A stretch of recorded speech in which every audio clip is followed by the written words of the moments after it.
राज्याच्या मृदू आणि जलसंधारण विभागाच्या वतीनं सुधाकरराव नाईक यांच्या जयंतीच्या निमित्तानं महा वॉकेथॉन स्पर्धा जी आहे ती या ठिकाणी आयोजित करण्यात आलेली आहे आणि या महा वॉकेथॉन स्पर्धेला जे आहे ते यवतमाळच्या पोस्टल मैदानावरून जे ते सुरुवात या ठिकाणी झालेली आहे। आपण पाहू शकतो की मोठ्या संख्येनं सर्वाधिक स्पर्धक जे आहेत ते यवतमाळ जिल्ह्यामध्ये या ठिकाणी सहभाग झालेले आहे आणि या ठिकाणी जे आहे मोठा उत्साह जो तो स्पर्धकांचा या ठिकाणी पाहायला मिळतोय। या संपूर्ण स्पर्धेमध्ये जर पाहिलं तर आतापर्यंत साधारणतः 20,000हून अधिक युवकांनी नागरिकांनी जे आहेत ते नोंदणी या ठिकाणी केलेली आहे। या संपूर्ण महावॉकेथॉनला जिल्हाधिकारी विकास मीना यांनी झेंडा दाखवून सुरुवात केलेली आहे। सर, ही महावॉकेथॉन आयोजित करण्यात आली आहे, पहिल्यांदाच असा उपक्रम केलेला आहे, काय नेमकं महत्व या संपूर्ण महावॉकेथॉन? आपण या ठिकाणी समता मैदानामध्ये आहे, त्या ठिकाणी 10,000 पेक्षा जास्त पार्टिसिपेंट हा जिल्ह्यामध्ये या वॉकेथॉन मध्ये पार्टिसिपेट झालेले आहे।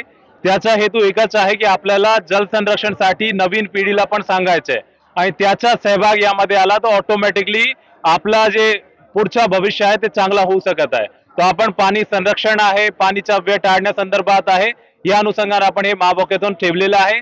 त्यामध्ये महाराष्ट्राचे माजी मुख्यमंत्री मान्य सुधाकरराव नाईक यांचे जन्मदिवसानिमित्त आपण हे महावॉकेथॉन आयोजित केलेली आहे। त्यामध्ये इतका चांगला उत्साह या ठिकाणी दिसून येत आहे आणि त्याचा फलनिस्पत्ती आपल्याला दिसून येत आहे। सर्वाधिक स्पर्धक यवतमाळ जिल्ह्यात हो, जवळपास 23,000 लोकांना सहभाग घेतलेला आहे। पुसद मध्ये बी 5,000 लोकांना आपले महावॉकेथॉन मध्ये पार्टिसिपेट घेतलेला आहे। आता आपल्या जिल्ह्यामध्ये जे जिल्हा हेडक्वार्टर आहे त्यामध्ये इतके लोकांचा सहभाग दिसून येत आहे। आमदार किसनराव वानखेडे आपल्यासोबत आहे। सर, महावॉकेथॉन मध्ये तुम्ही सहभागी झालेला आहे, काय नेमकं महत्व आहे? या यवतमाळ जिल्ह्याचे भूमिपुत्र, या महाराष्ट्र राज्याचे माजी मुख्यमंत्री स्वर्गीय सुधाकररावजी नाईक यांचा हा जन्मदिवस।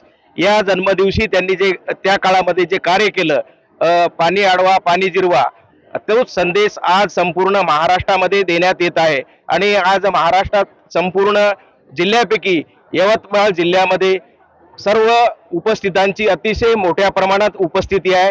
निश्चितच हा संदेश महाराष्ट्रात गेल्याशिवाय राहणार नाही। पाणी माती माती माती जपवा, पाणी अडवा पाणी जिरवा हा संदेश निश्चित महाराष्ट्रात या ठिकाणी गेल्याशिवाय राहणार नाही।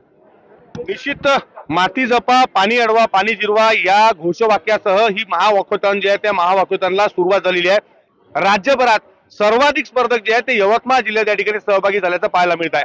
विवेक गावंडे, TV9 मराठी, यवतमाळ।